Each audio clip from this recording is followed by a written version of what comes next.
సముద్రంలో నిర్మించిన 182 కిలోమీటర్ల పొడవైన ఈ రహదారి ఒక ఇంజనీరింగ్ అద్భుతం. దీన్ని తేలియాడే రహదారి అని పిలుస్తారు.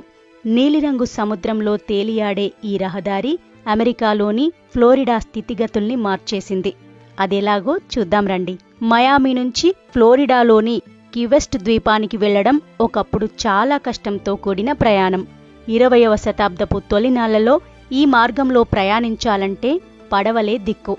సముద్రంలోని ఆటుపోట్లను ఎదుర్కొంటూ ఒక రోజంతా పడవ ప్రయాణం చేయాల్సి వచ్చేది.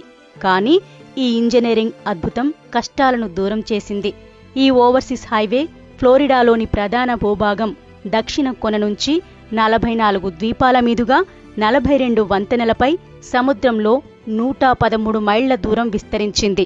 అంటే హైదరాబాద్లోని నాంపల్లి నుంచి విజయవాడ మార్గంలో కోదాడ వరకు ఎంత దూరం ఉంటుందో అంత అన్నమాట.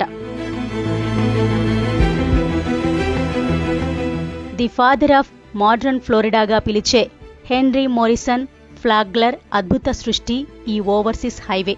నిజానికి ఇది ఓవర్ సీ రైల్ రోడ్గా ప్రారంభమైంది. 1870లో వ్యాపారవేత్త జాన్ డి రాక్ఫెల్లర్తో కలిసి స్టాండర్డ్ ఆయిల్ కంపెనీని ఫ్లాగ్లర్ స్థాపించారు.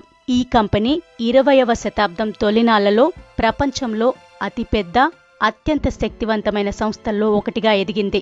ఫ్లోరిడాను సందర్శించి అక్కడి పర్యాటక రంగం సామర్థ్యాన్ని గుర్తించిన తర్వాత ఫ్లాగ్లర్ తన సంపదలో ఎక్కువ భాగాన్ని ఈ ప్రాంతంలోనే కుమ్మరించారు.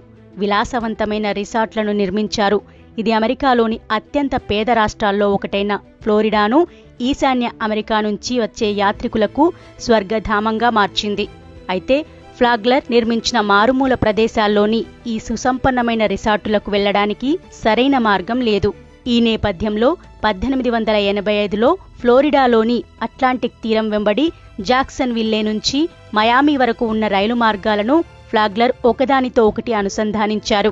ఈ రైల్వే లైన్ మయామితో ముగియాలి. కానీ అమెరికా 1904లో పనామా కాలువ నిర్మాణాన్ని మొదలుపెట్టినప్పుడు కీవెస్ట్ ప్రాంతపు విలువను ఫ్లాగ్లర్ గుర్తించారు. పనామా కాలువకు అతి సమీపంలోని అమెరికా భూభాగం కీవెస్ట్. ఆగ్నేయ అమెరికాలో అత్యంత లోతైన ఓడరేవు కూడా ఇదే. సిగార్, స్పాంజింగ్, ఫిషింగ్ పరిశ్రమలతో సందడిగా ఉండే కీవెస్ట్ హబ్ అప్పటికే అభివృద్ధి చెందుతోంది. కానీ మారుమూల ప్రాంతంలో ఉన్న ఈ ద్వీపానికి వస్తువులను తరలించడం చాలా కష్టంగా, ఖరీదైన వ్యవహారంగా ఉండేది. అందువల్ల ఫ్లాగ్లర్ తన రైలు ట్రాక్ను సముద్రం మీదుగా దక్షిణాన 156 మైళ్ల దూరాన ఉన్న కీవెస్ట్ వరకు విస్తరించాలని నిర్ణయించుకున్నారు. దీన్ని కీవెస్ట్ ఎక్స్టెన్షన్ మార్గం అని పిలిచేవారు. ఫ్లాగ్లర్ సమకాలికులు చాలా మంది ఈ ఎక్స్టెన్షన్ నిర్మాణం అసాధ్యమని భావించారు. 1905-12 మధ్య వచ్చిన 3 తుఫాన్లు ఈ నిర్మాణాన్ని దెబ్బతీశాయి. 100 మందికి పైగా కార్మికులు మరణించారు. కానీ ఫ్లాగ్లర్ వెనక్కి తగ్గలేదు. ఈ రైల్ రోడ్డును నిర్మించడానికి 7 సంవత్సరాల కాలం పట్టింది. అప్పట్లోనే $50 మిలియన్ల ఖర్చయింది. ఇప్పటి లెక్కల్లో ఈ వ్యయం 12,957 కోట్లకు సమానం. 4,000 మంది ఆఫ్రికన్ అమెరికన్, బహమియన్, యూరోపియన్ వలసదారులు ఈ నిర్మాణంలో పనిచేశారు. వీరంతా కఠినమైన పరిస్థితుల్లో మొసళ్లు, తేళ్లు, పాములతో పోరాడుతూ ఈ నిర్మాణం కోసం పనిచేశారు. 1912లో ఈ రైలు మార్గం పూర్తయినప్పుడు దీన్ని ప్రపంచంలోని 8వ వింతగా పిలిచారు. మయామి నుంచి కీవెస్ట్కు ఈ మార్గాన ప్రయాణించిన తొలి రైలులో అప్పటికే 82 ఏళ్ల వయసున్న ఫ్లాగ్లర్ ప్రయాణించారు. ఈ సందర్భంగా తన స్నేహితుడితో, ఇక ఇప్పుడు నేను సంతోషంగా చనిపోతాను, నా కల నెరవేరింది అని చెప్పారు. ఈ నిర్మాణానికి అయిన ఖర్చులో $30 మిలియన్ పైగా నిధులను తన సొంత జేబులోంచి ఫ్లాగ్లర్ అప్పట్లోనే సమకూర్చడం చాలా గొప్ప విషయమని, ఈ రోజుల్లో అయితే Jeff Bezos, bill gates, Elon Musk వంటి వారు ఇలా చేయగలరని ఫ్లోరిడా చరిత్రకారుడు బ్రాడ్ బెట్టెలీ చెప్పారు. 1935 వరకు రైల్ రోడ్ పనిచేసింది. శతాబ్దంలోనే అత్యంత ఘోరమైనదిగా పిలిచే ఒక తుఫాను కారణంగా కొన్ని మైళ్ల దూరం వరకు ఈ రైల్వే ట్రాక్లు తుడిచిపెట్టుకుపోయాయి.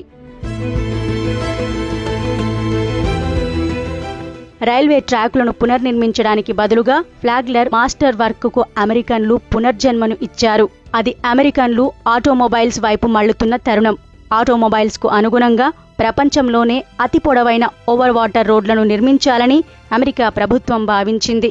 ఈ మేరకు గంటకు 200 మైళ్ల వేగంతో వీచే గాలులను తట్టుకోగలిగేలా నీళ్ల మీద ఫ్లాగ్లర్ నిర్మించిన వంతెనల మీదనే ఈ పొడవైన రహదారి నిర్మాణాన్ని అమెరికా ప్రభుత్వం ప్రారంభించింది. రైల్వే ట్రాక్లను కార్లు తిరిగేందుకు వీలుగా రహదారులుగా మార్చేశారు. కొత్తగా రూపొందించిన ఈ ఓవర్సీస్ హైవే సుదూరంలోని ఫ్లోరిడా కీస్ను పర్యాటక కేంద్రంగా మార్చింది. ఫ్లోరిడా కీస్ చరిత్రలో అత్యంత ప్రభావవంతమైన పనిగా నిస్సందేహంగా ఫ్లాగ్లర్ ఓవర్సీస్ రైల్వేను పూర్తి చేయడాన్ని చెప్పొచ్చని, ఆయన దార్శనికత, అంకిత భావం, దూరదృష్టి కారణంగానే అమెరికా ప్రధాన భూభాగంతో కీస్ ద్వీపాలు అనుసంధానమయ్యాయని ఫ్లోరిడా చరిత్రకారుడు, రచయిత డాక్టర్ కోరీ కన్వర్టిటో చెప్పారు.